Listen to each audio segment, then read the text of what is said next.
Halo Sobat Gen Z and Millennials, apa kabar? Balik lagi sama gua Satria Permana di program Locker Room. Kali ini gua nggak sendiri karena ada Margit, jurnalis IDN Times juga. Halo teman-teman, lama nggak ketemu. Kita hari ini wawancara siapa nih Bang kita? Ini spesial banget sih. Spesial banget. Tapi sebelum kita wawancara, gue mau terima kasih sama narasumber yang udah datang di sini. Dan mungkin rasa terima kasih ini bukan cuma dari IDN Times ya, tapi dari masyarakat Indonesia. Seluruh Indonesia, betul. Mewakili masyarakat Indonesia, kita mau berterima kasih kepada Fredrik Leonardo. Thank you buat emasnya, emas pertama Statusnya, Indonesia. Betul, statusnya Ya nggak kan? main-main Bang. Emas pertama Olimpiade. Emas pertama Olimpiade Indonesia. Paris ya, di untuk 2024. Indonesia.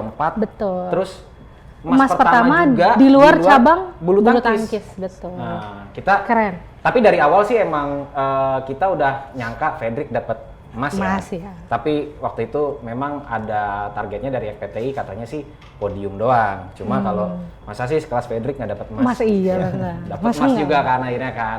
Terus keren banget lagi. Kayak skenarionya tuh Iya.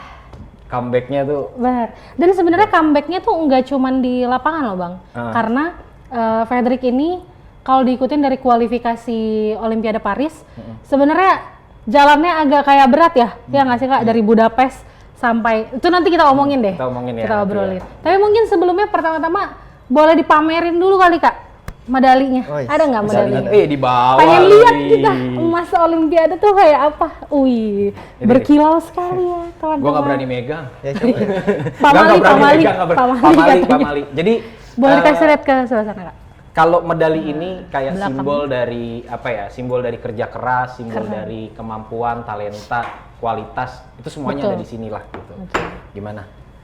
Berat. Setelah megang ini Fredrik, deg-degan atau rasanya apa sih waktu pas pertama kali dikalungin terus ada di podium paling atas? Ini dunia loh. Iya. Pasti pas saya dapat medali ini saya rasakan ada kebanggaan gitu, bisa mewakili Indonesia di Olimpiade, meraih medali emas, dan itu memang sesuatu yang saya impi-impikan gitu. Waktu final, sebelum final, bisa tidur gak? Malamnya bisa tidur gak Kak? Malamnya memang ya nggak tidurnya nggak kayak biasa gitu. Memang ada pikiran sedikit, dan kemudian memang coba untuk menenangkan diri karena besok adalah hari penting, partai final, dan itu nggak mudah karena pertama akan ketemu dengan tuan rumah. Betul. Dan itu tantangan tersendiri. Berarti paling deg-degannya justru pas lawan tuan rumah? Iya benar. Jadi karena itu memang pemanjatan pertama dan ketemunya tuan rumah, dan euforia penontonnya sangat luar biasa di situ. Penontonnya rame dan tuan rumah sangat pingin untuk wakilnya bisa menang. Pasti. Pemanjatannya di laga final, maksudnya pas babak itu kan 3 kali ya, perempat final, semi sama final. Ya. Berarti yang pertama paling deg-degan justru lawannya tuan rumah. Tapi kan sebenarnya audiens yang di sana banyak lah yang tahu Kak Fredrik. Kak Fredrik bukan orang baru lah di panjat tebing. Ibaratnya tuh Juara dunia. ya juara dunia, kalau ngomongin sepak bola mungkin kayak Cristiano Ronaldo gitu. Udah Ibaratnya kayak tenar, gitu. bener. Karena ada satu dokumenter Fredrik yang menyatakan emang Indonesia tuh udah diakui loh panjat tebing. Panjat tebing, betul. Gitu. Fredrik nyadarin nggak waktu pas di sana tuh statusnya tuh udah bukan atlet biasa, bukan pemanjat biasa. Iya, memang dari teman-teman panjat juga memang banyak yang mengakui bahwa Indonesia memang bukan tim sembarang tim gitu, memang tim kuat dan diperhitungkan di Olimpiade kali ini. Tapi di speed climbing ini nggak ada jaminan, walaupun kita pemecah rekor ataupun kita memang atlet yang sering ikut kompetisi dan meraih podium, nggak ada jaminan kita bisa terus berada di podium satu. Jadi juara belum tentu. Jadi juara belum tentu karena banyak faktor gitu. Ada hal-hal yang sangat dianggapnya resiko seorang pemanjat speed tuh kalau nggak kepleset fall Star. Oke. Nah, Jadi semuanya masih 50-50 ya, meski udah di 50-50. papan. Kalau yang tadi tuh Kak, kalau kita balik setahun terakhir nih, kualifikasi buat Paris. Perjalanannya kan ada kejuaraan dunia Budapest kalau aku nggak salah. ya, Olympic Qualifier Series Budapest, Shanghai. Oh iya, sorry, itu Olympic Qualifier Series Budapest, Shanghai. Habis itu Asian Qualifiers. Habis itu ada kejuaraan dunia. Iya, World Championship. Itu kan di World Championship belum dapat tiketnya. Di Asian Qualifier itu yang tadi kalau kita sempat sebelum ini ngobrol bareng sama Kak Fredrik, patah hati bersama gitu. Maksudnya bukan kita nggak senang Rahmat dapat ya, tapi Kak Fredriknya enggak nih, maksudnya tuan rumah gitu tadinya udah ngebayanginnya kayak wah ini euforianya Fedrik dapat dan betul. sebagainya gitu. Tapi belum juga. Masalahnya adalah Olympic qualifier-nya kan series ya. Series. Bukan menang sekali dapat nih. Masih oke Budapest menang. Tunggu dulu, jangan terlalu senang. Masih ada Shanghai Masih ada gitu. Shanghai. Gimana sih Kak yang Kak Fedrik rasakan struggle-nya setahun terakhir menuju biar dapat tiket kualifikasinya itu? Iya, karena ini memang Olimpik dan panjat tebing ini pertama buat nomor Nomor speed, speed betul. dipertandingkan sendiri di luar dari nomor lead dan boulder. Dan kualifikasinya tuh nggak gampang, Iya. ada 3 tahapan. Pertama World Championship di Bern waktu itu cuma kuota yang diberikan cuma 2, emas, perak. Dan waktu itu memang saya gagal di situ Iya. dan itu kayak jadi pukulan telak. Kemudian harus ada kualifikasi keduanya itu zona kontinental. Iya, Jadi, Asian qualifier iya, ya. Asian qualifier. Jadi untuk benua Asia tiap benua dikasih satu Iya. kuota peraih medali emas. Ya. Dan situ saya juga nggak perform Iya. karena memang speed ya kan, resikonya itu yang saya bilang tadi sebelumnya. Tapi kita masih syukur bisa meloloskan 1 orang itu Iya, Rahmat Adi. benar. Nah, tinggal Asian Setelahnya tuh Olympic gimana? qualifier Budapest Shanghai. Olympic Qualifier Series itu yang menentukan punya 5 kuota untuk memastikan atlet yang akan mewakili negaranya untuk di Olimpiade. Dan itu nggak mudah karena terdiri dari 2 kualifikasi dan Iya. itu sistemnya poin. Betul. Jadi yang poin tertinggi yang akan Lolos lolos. ya? Iya. Gimana tuh ngatasin? Pasti kan ada tekanan. Mm-mm. Artinya Yang paling dijagokan. yang paling dijagokan justru kita ngelihat malah wah ini Fedrik lolos nggak ya gitu. Jadi kita tuh sempat begitu sebenarnya jurnalis Iya. karena di Jakarta waktu itu kita udah prediksinya Fedrik, ternyata malah Rahmat Adi. Ya balik lagi tadi bukan karena kita nggak suka tapi karena prediksi kita Prediksi. meleset. Nah Fedrik sendiri tuh seperti apa waktu itu ngatasinnya supaya akhirnya di Budapest akhirnya mengunci tiket ke Olimpiade. Yang pasti ya berat waktu itu saya rasain memang wah harus qualified dan ini memang benar-benar kesempatan terakhir. Tapi juga ada berkahnya di situ karena Apa saya tuh? belum qualified di 2 kualifikasi sebelumnya. Iya. Itu kita punya jam terbang lebih banyak, kita lebih mendapat banyak kompetisi. Sedangkan kalau teman-teman yang udah qualified dulu di World Championship, dia udah nggak punya kesempatan lagi untuk bertanding di Asia ataupun di Olympic Qualifier Iya. Series. Jadi mereka mempersiapkan diri untuk Olimpiadenya aja. Langsung ya. Oke, jadi sekalian mempertajam sama membaca situasi lawan ya Iya, sebenarnya kayak gitu di ya. situ kita dapat keuntungan ya. Kita punya jam pertandingan yang lebih banyak, terus kita bisa tahu progres dari lawan-lawan yang akan kita hadapi di di Olimpiade nanti. Tapi katanya ada satu cerita lagi kan ya gitu ya, yang Fedrik tuh katanya manjat di Kalimantan. Nah iya, Ah, di tengah kepungan tengah-tengah asap kepungan katanya. Itu gimana tuh? Gimana tuh? Bener? Iya benar. Jadi waktu itu sekitar tahun 2015 persiapan buat buat kualifikasi PON waktu itu. Kualifikasi PON. Oh itu berarti lagi merintis ya? Iya, Bukan masih dalam dalam proses merintis, ini ya. ya? Jadi memang saat itu Kalimantan sedang kabut asap, kebakaran hutan di mana-mana dan ya memang kita nggak punya pilihan, kita harus tetap berlatih. Iya. Jadi ya kita ambil risiko ya berlatih di suasana kabut dengan segala bahayanya gitu. Oke. Dengan hasilnya manis tapi maksudnya lolos PON? Enggak, waktu itu masih belum bisa lolos PON karena Oke. saya waktu itu nggak tahu kenapa Provinsi Kalimantan Barat bisa bermain di zona 2 dan itu zonanya Jawa gitu. Jawanya kan pentolannya pemanjat di situ. Dari situ semua ya pentolan ya. Oke. Tapi Kak kalau tadi agak mundur sedikit dapat tiket kualifikasi Olimpiade. Iya maksudnya dapat tiket Olimpiade gitu. Yang menurutku pribadi menarik adalah tiket itu Kak Fedrik persembahkan untuk Aspar Jailolo dan Kiromal Katibin. Bagaimana sih kedekatannya gitu sampai tiket kualifikasi itu dipersembahkan untuk 2 orang? Yang pasti kita kan berproses sudah lama ya, kita pelatnas sudah dari 2020, bareng 4 tahun kurang lebih. Dan waktu itu memang kita nggak punya pilihan, kita cuma dapat kuota per negara 2 perwakilan untuk putra. Dan untuk hasil yang kemarin itu secara ranking mereka peringkat 3, peringkat 4 kalau memang nggak ada batasan kuota mereka lolos gitu. Betul. Dan yang itu menurut saya perlu saya apresiasi gitu kan sebagai teman yang udah justru mereka tuh membantu semuanya lah tuh, memberikan bantuan buat kita untuk mengepus diri kita ketika latihan, untuk berprogres seperti itu. Jadi mereka punya peran di situ. Artinya kan itu nggak cuma teman, tapi kan mereka juga sebagai Lawan tandem sparring, ya. Tandem ya. Sparring. lawan sparring, terus apalagi kalau ngomongin Kiromal sama Aspar Jailolo tuh bukan pemanjat biasa Betul. juga. Dan kita memang udah sering kompetisi bareng. Waktu itu memang saya dan Kiromal Khatibin di awal-awal tahun 2021 setelah Covid itu kan memang nggak mudah gitu bisa berkompetisi. Harus cuma berangkatin 2 atlet, saya dan Kiromal, dan itu memang perjuangannya sangat luar biasa gitu. Apalagi kalian kan kalau misalkan ada kejuaraan kadang-kadang ketemunya di final-final juga Iya. kan. Saling ngalahin. Ini Di loh podium bareng lagi. Ya, mungkin kan teman-teman taunya cuma Fredrik pas lagi Olimpiade ya, tapi nggak tahu prosesnya gitu. Betul. Padahal sebenarnya Indonesia tuh punya pemanjat yang tadi dibilang ada Kiromal Khatibin sama yang paling senior Aspar Jailolo. Aspar ya, Iya. Aspar Jailolo. Nah itu kalau teman-teman tahu Bang Aspar nih emang agak-agak funky mungkin, funky gayanya gitu kan. Masih pakai ini enggak? Mohawk. Gaya rambut mohawk ya. Wah, kadang kepala cicak masih. gitu. Masih warna-warni lagi Masih ya. warna-warni ya. Nggak Gitu. itu. Nggak mau kayak gitu. Enggak.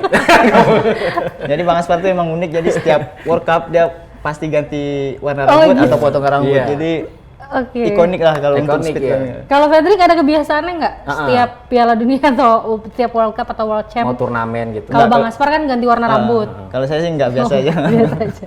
Oke. Tapi kalau mau nanya nih, kalau tadi latihan di Kalimantan dikepung asap, meski endingnya belum lolos kualifikasi PON, siapa sih orang yang paling bertanggung jawab gitu memperkenalkan kamu sama panjat tebing? Iya. Kalau untuk memperkenalkan itu pembina saya waktu di SMA, saya ikut di ekskul pecinta alam. Nah, dari beliau lah saya dikenalkan olahraga panjat tebing.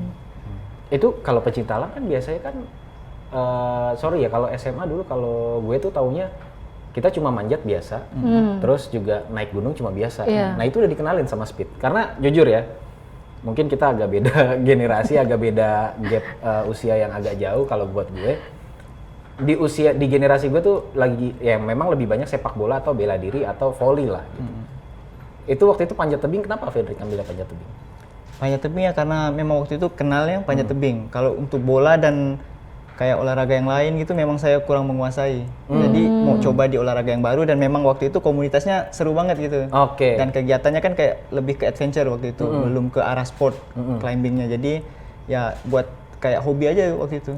Kenal sport climbingnya tuh Iya, kapan? dari Sport climbingnya ketika waktu itu momennya porprov, jadi membutuhkan atlet dan harus seleksi. Oke. Jadi olahraganya dikhususkan buat prestasi. Dan saya coba ikut untuk seleksi, dan disitulah baru kenal dengan ada nomor speed. Oke. Nah tuh latihannya langsung Iya. cepat atau memang strength-nya dulu? Karena kan kalau manjat tuh Jadi waktu awal itu basicnya dulu. Jadi yang saya kenalin dulu tuh pertama boulder dan lead. iya. Dan juga latihan fisik yang menunjang untuk kegiatan tersebut. Sampai akhirnya karena memang atlet yang lead boulder itu memang sudah banyak, dan saya nggak bersaing waktu itu kan karena masih baru, masih junior juga. Jadi saya Pindah coba nomor ya gitu ya. menempatkan diri pada tempat yang paling memungkinkan lah memungkinkan. untuk bersaing. Tapi paling memungkinkan dari ini. Tapi kan ini, kalau ini kan ceritanya panjang. Iya, Masih ceritanya ada- panjang. sih. Cuma enggak, tapi itu kan bagian dari kisah lah ya. Bagian dari kisah. Artinya awalnya Fredrik harus berjibaku sama ini udah kepenuhan nih nomornya orangnya. Tapi harus ke speed, ya ujung-ujungnya ini juga kan. Benar. Itu proses loh, nggak bisa proses. Yang pasti kita juga harus lihat peluang itu. Iya, Kita harus realistis. Betul. Lalu masuk ke pelatnasnya gimana Kak ceritanya? Masuk pelatnas itu waktu itu ada kejuaraan nasional di Yogyakarta, dan memang waktu itu pelatnas panjat tebing sedang mempersiapkan atlet untuk Asian Games. Asian Games. Jakarta Palembang Jakarta 2018. Oh, iya. 2017 saya ikut kejurnas, dan waktu itu ya ada pelatih dari pelatnas yang melihat saya gitu. Jadi mungkin dia Lihat ada bakat intuisinya. lah ya. Dan akhirnya saya diundang buat sparring partner waktu itu. Oh, masih jadi diundangnya sparring partner. Sparring partner buat squad Asian Games Oke. Itu yang latihan di UNY ya kalau nggak salah. di Mandala Krida. Ya, dan Iya, UNY ya. Di UNY kan. UNY juga. Karena saya waktu pas lagi persiapan Asian Games tuh pernah ke sana sekali. Gitu. Kayaknya makanya ngomong Iya. pas Asian Games nih saya lagi inget-inget nih. waktu itu pernah ketemu Latihannya Fedrik di apa belum ya gitu. Ternyata yang sparring partner gitu. Iya. Karena waktu itu siapa yang cewek sekarang udah pensiun? Ari Susanti. Ari Susanti Iya. gitu. Baris. Waktu itu. Oke, jadi sparring partner, berarti setelah Asian Games akhirnya ikut pembinaan atau pelatnas jangka panjangnya itu mulai dari? Dari 2018 itu. Oh, oke, dari itu situ udah langsung. masuk ya? Masuk. Oke. Tapi aku kan pernah nih ya, Bang, main ke pelatnasnya Panjat Tebing. Jadi Paling rajin. lucunya, Sering ketemu. Sering ketemu kan paling rajin dia. lucunya, bukan lucu sih, nggak lucu sebenarnya. Menariknya adalah mereka tinggal di situ mereka doang. Yang berkeluarga kayak Bang Aspar juga, Bang Aspar doang, ya kan, maksudnya nggak sama keluarganya. Mereka aja, maksudnya dalam artian ya jadi membentuk keluarga sendiri gitu. Kan Bang Fedrik nih dari Kalimantan ya, jauh. Ikut itu 2018, sering nggak pulang? Kangen orang rumah jadi pulang gitu, atau? Yang ngalamin homesick gak sih Iya. sebenarnya? Oh, jadi ketika gabung di pelatnas memang saya jarang pulang. Kadang pulang ya Bang Toib, bukan Bang Toib kan? Bang Toib juga saya. Bang Toib juga. Udah 4 kali Bahaya nggak juga. lebaran sama Oh, keluarga. nggak lebaran? Jadi Waduh. lebarannya di Di pelatnas sama anak-anak. mending di pelatnas. Oh, Saya nggak juga. lebarannya di Korea, kadang di pesawat. Oh iya. Karena series ya. Lagi series, Iya, kebetulannya iya, jadi benar-benar. seriesnya itu pas momen-momen lebaran atau puasa Iya. gitu. Termasuk yang kemarin kan, Olympic qualifier itu ada yang saat Ramadan Iya, kan? iya. Iya. Oke. Kita bikin beritanya pas lagi subuh tuh. Iya. Karena kan beda jamnya kan Iya, berapa 6 jam gitu. benar. Karena kalian kan baru selesai tuh kalau nggak salah malam ya, malam di sana. Iya, menarik sih gitu. Jadi memang jarang pulang dan fokus memang buat latihan. Buat latihan. Nggak dicariin, gimana sih jarang pulang, udah juara Enggak lah, kan negara udah gitu. tahu Oh, udah buat tahu membela ya. negara dan ya pastinya mereka support keluarga. Kemarin waktu aku ada nonton wawancaranya Kak Fedrik. Salah satu yang katanya kita ngomongin Olimpiade, salah satu yang menarik di bukan Wisma Atlet, apa namanya? Atlet Village. Atlet Village. Iya, Olympic Village-nya adalah Kak Fedrik bisa ketemu sama atlet-atlet lain yang dari luar negeri dan dari Indonesia. Terus jadi keungkap fakta bahwa Kak Fedrik tuh suka bulu tangkis Iya, ternyata. saya suka. Suka dalam artian jadi hobi atau suka nonton atau gimana? Dua-duanya hobi dan nonton. Jadi waktu kecil itu memang lingkungan bermain saya itu kan kalau nggak bola ya udah bulu Bulu tangkis tangkis, mainannya. iya. Oke. Yang populernya itu. Dan ya memang Indonesia punya prestasi di bulu tangkis sudah terbukti dari Iya.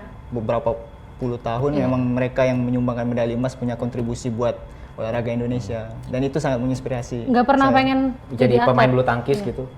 Ya waktu kecil saya pengen jadi atlet. Oh. Atlet bola atau bulu tangkis tapi ya nggak kesampaian ya. Nggak apa-apa Kak, emasnya tetap dari pergi soalnya. Kita balik ke Ada sini lagi. emasnya nih.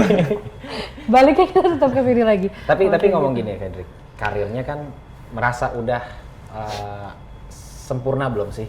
Dengan emas, dengan iya. emas Olimpiade. Artinya kan pasti Fedrik punya mimpi besar nih. Mimpi besar di olahraganya udah tercapai belum? Kalau untuk mimpi udah tercapai, tapi ini saya masih belum puas lah, masih ada hal yang bisa saya kerjain lagi kan. Berarti LA masih LA diincar? masih pasang target di LA dan iya 27 kan usianya? 27. Berarti nanti LA 30 lah ya? 31. bisa lah, masih Bisa bisa. lah. Ya. Amin. Masih bisa ya, karena memang kemarin juga tuan rumah yang Prancis itu umurnya udah 36. Itu olimpiade keduanya dia. Olimpiade kedua. Olimpiade kedua, iya. Pertama kali Di panjat Tokyo. tebing kan di Tokyo, cuma lead and boulder ya. Combine ya. Lead boulder and speed. Oke, combine. Nah, terus Fedrik, kalau ngomongin tadi mimpi di bidang olahraga, mimpi di luar bidang olahraga tuh apa yang paling besar buat Fedrik? Di luar olahraga. Iya, mungkin kalau misalkan Fedrik nanti sudah pensiun, apa yang mau dicapai oleh seorang Fedrik Leonardo? Kalau dulu kan saya menempuh pendidikan di keguruan, ya pasti pengennya jadi guru. Cuman kalau sekarang ini saya udah agak merubah sudut pandang saya pengen kalau memang udah nggak atlet nggak atlet lagi, saya pengen melatih gitu, bisa mengembangkan potensi atlet-atlet muda, terutama yang ada di daerah saya gitu. Pelatih sama guru kan sama sebenarnya. Beda kalau Beda kalau guru kan secara- ke arah pedagogi Iya. kan. Nah, kalau Atletik. pelatih kan buat prestasi olahraga. Artinya bukan apa ya, tapi artinya mulia juga gitu kan. Iya. Balik lagi Ya, ke kurang sosial lebih lah. gitu. Oke. Menarik. Karena Fedrik kalau jadi pelatih pasti juga udah banyak yang mandang Fedrik. Udah jadi legend loh. Iya benar.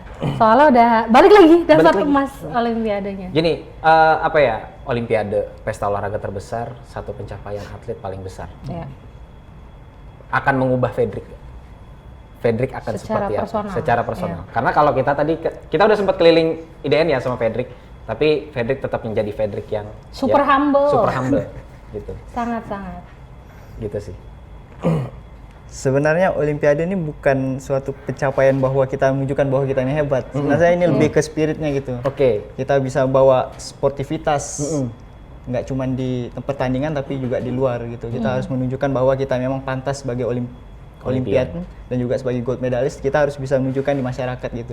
Kita punya teman-teman, kita punya komunitas, dan kita nggak boleh lupa bahwa kita besar karena mereka. Kita besar karena doa dan dukungan mereka gitu. Gue merinding loh. Keren dia. Gue merinding loh ngomongnya Fedrik itu. Tapi Fedrik ini tuh nggak pernah sombong, karena aku inget yang waktu di Jakarta Asian Qualifier kan kalah. Terus kalau Fedrik inget beberapa wartawan kan ngejer ya sampai ke belakang. Kita tuh nggak enak bang wawancaranya. Mau wawancara atlet yang kalah tuh kan Paling posisinya nggak selalu enak ya? serba salah kan. Mau nggak ya mau loh. Maksudnya hebat, tepuk tangan. Maksudnya sangat rendah hati, enggak anti media, enggak anti media. Terus ya diomongin apa yang bukan apa yang perlu, tapi memang ya udah keluar aja gitu. Ya, menurut saya nggak ada poinnya menang atau kalah gitu. Tapi yang pasti kan kita punya tanggung jawab di situ, dan masyarakat juga perlu tahu gitu kan apa yang terjadi dan bagaimana itu kita cara mengatasinya gitu. Kalau misal kita menang kita bisa berbicara ke banyak orang, kenapa kalah kita harus menghindar gitu kan? Dan itu memang Kita print di baju apa ya itu. Keren. menang kalah itu memang udah sesuatu yang alami Yang gitu. biasa ya? Yang Yang biasa pasti gitu ya, pasti di terjadi. orang. Kalau nggak menang ya kalah gitu. Fedrik, pertanyaan terakhir dari gue nih Fedrik. Ada pesan nggak buat teman-teman yang memang sekarang lagi ngejar mimpinya? Artinya Fedrik berkembang, sekarang akhirnya mencapai manisnya, dapat emas, dan itu impian dari atlet-atlet muda sekarang. Gitu. Di cabang olahraga apapun, gitu. Ada nggak pesan-pesan buat teman-teman? Pesan buat teman-teman, kalau memang yakin dengan suatu hal, suatu bidang, ya udah kerjain aja, dedikasikan umurnya itu buat hal yang disukai, lakukan hal produktif. Yakinlah kalau memang kita serius dan sungguh-sungguh, kita akan sukses. Siap. Margit? Berarti habis ini apa kak? PON? Ya, Lalu terdekat? yang terdekat sih PON, tapi masih ada rangkaian series nanti di Korea, itu series terakhir. Dan kemudian mungkin ada beberapa open turnamen gitu, dan sekalian persiapan buat Asian Games di Nagoya Oh ya.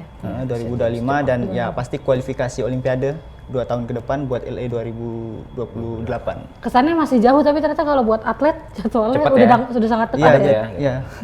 Mungkin kalau dari aku terakhirnya ini sih kak, emas Olimpiade itu bisa menjadi mic atau corong yang lebih besar buat atlet kan bersuara kan. Aku mau tahu dong apa sih harapan Kak Fedrik untuk masyarakat ataupun pemerintah untuk panjat tebing Indonesia? Yang ingin saya sampaikan sebenarnya ini kita udah membuktikan gitu bahwa panjat tebing bisa, kita bisa nunjukin loh ke dunia bahwa kita ini bisa unggul di atas negara-negara maju gitu. Kita bisa kalau kita mau.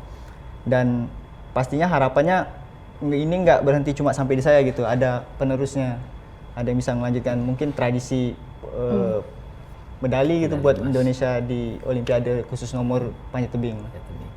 Startnya dari Fedrik, tapi Dilanjutkan Harus sampai dilanjutkan. akhir. Kalau bisa Generasi ya lain. kita harus kolaborasi pemerintah dan juga ya masyarakat Indonesia untuk panjat tebing Indonesia gitu. Jadi tuh, dengerin tuh ya. siapapun yang perlu mendengarkan siapapun stakeholdernya tolong dengerin nih, panjat tebing butuh dukungan. biar cabang olahraga kita yang punya tradisi medali Olimpiade nggak Bertambah. cuma satu. Apalagi kan masuk DBON. Betul. Gitu. Itu. Jadi jangan sampai cuma masuk di atas kertas aja Betul. nih, gitu. Jadi harus dibantu. Tolong ya Pak ya. Tolong ya, Bu, Berkelanjutan ya. ya. Ups. Jadi mengarah. Aduh. Oke. Siap. Kalau aktivitasnya setelah menang Olimpiade, setelah ini kan udah ke IDN. Biasanya pasti banyak media-media lain. Habis itu apalagi Kak? Tidurnya sudah lebih nyenyak kah setelah menang Olimpiade atau Setelah Olimpiade yang saya rasakan ini memang lebih banyak agenda di luar latihan. Tapi tetap jadi Fedrik yang humble ya. betul. bukan jadi berharapnya itu artis. tidak berubah. Nah, Oke. siap. Keren, selalu sukses dan berharap Fredrik nih jadi motivator yang unggul lah buat teman-teman atlet muda gitu. Jadi contoh. Jadi contoh. Berprestasi dan rendah hati. Kita udah lihat ya, kita udah lihat juga gitu. Kita udah lihat juga gimana Fredrik di luar lapangan, gimana Fredrik di dalam lapangan gitu. Oke, mungkin segitu aja ya Git ya. Kita thank you banget sama Fredrik udah datang kasih. ke IDN Times. Terima kasih. Udah mau Fredrik. ngobrol sama IDN Times Benar. dan bawa medalinya. Gue merinding sepanjang ngobrol sama Fredrik karena ngeliatin medalinya mulu. Yang pasti ini tidak akan menjadi wawancara terakhir IDN Times bersama Fredrik dan atlet panjat tebing lainnya. Karena Pasti. banyak atlet Benar. panjat tebing yang jago-jago ya Benar. sebenarnya. Yang Tadi- teman-teman juga harus tahu, Iya ya kan? gitu. Karena emang sebenarnya kenapa cuma 4 atlet yang bisa lolos karena emang kuota ya. Kuota. Betul. Kuota dari IFSC-nya tuh masih cuma 14. segitu aja ya. Kayak kurang seru, tambah lagi dong. Gitu. Jadi panjang nih. Jadi panjang nih kompetisinya nih gitu kan. Enggak bercanda. Tapi emang itulah namanya kompetisi. Yap. Yang terbaik, best of the best itu yang bisa masuk dan yang bisa juara. Dan Fredrik sudah menunjukkan. Membuktikan. Dan kita harapkan semoga kedepannya masih banyak podium-podium, medali-medali lagi yang akan Fredrik raih. Ya harapannya sih kalau bisa medalinya berentet emas semua ya abis ini ya. Amin. Tapi kayak kata Fredrik tadi, di mindset seorang atlet atau at least buat Fredrik, menang kalah itu hal yang lumrah terjadi. Tapi kita berharapnya makin banyak podiumnya, bisa menuju LA juga, dan kita aminkan juga semoga panjat tebing bisa meneruskan tradisi medali Emas Olimpiade. Indonesia. Oke. Betul. Oke, Amin. thank you Fredrik udah datang ke IDN Times. Thank you you. banget. Terima kasih Kak. Terima kasih. Terima kasih. Saya Satria Permana, jurnalis IDN Times bersama Fredrik Leonardo Dan Margit Damani. Kita ketemu pamit. lagi di locker room selanjutnya. Terima Dadah. kasih. Dadah.